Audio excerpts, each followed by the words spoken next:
इसमें मौलिक परिवर्तनों की जरूरत है। पहले परिवार, व्यक्ति, परिवार, समाज, सरकार। ऐसा नहीं है कि व्यक्ति और सरकार अलग अलग आइडेंटिटी है।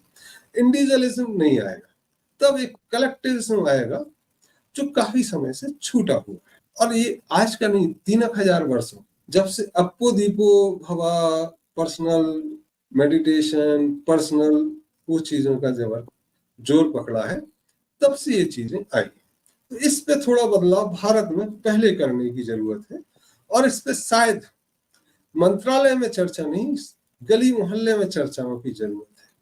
मंदिर मस्जिदों में, गुरुद्वारे में चर्चा की जरूरत है कि हम कैसे बने।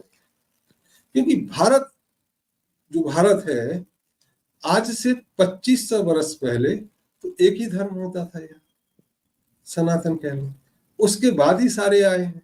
तो ये मानस में जेनेटिकली जो भी डिफरेंस दिखता वो ओरिजिनली तो एक ही था, वो तो अलग अलग था नहीं।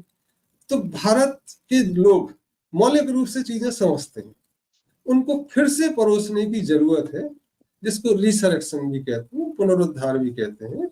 The moment we are able to do it, जो इंटरनल वर्ल्ड का कोशिश है कि इंडिया में हिंदू मुसलमान लड़ते रहे, एक गृह युद्ध जैसी स्थिति हो जाए, क्रिश्चियन बीच में आ जाए। तो ये पिछले 20 वर्षों से हम देख रहे हैं कि इंटरनेशनल फोर्सेस की ये कोशिश है कि भारत अगर वर्ल्ड वार होता है तो किसका सपोर्ट करेगा।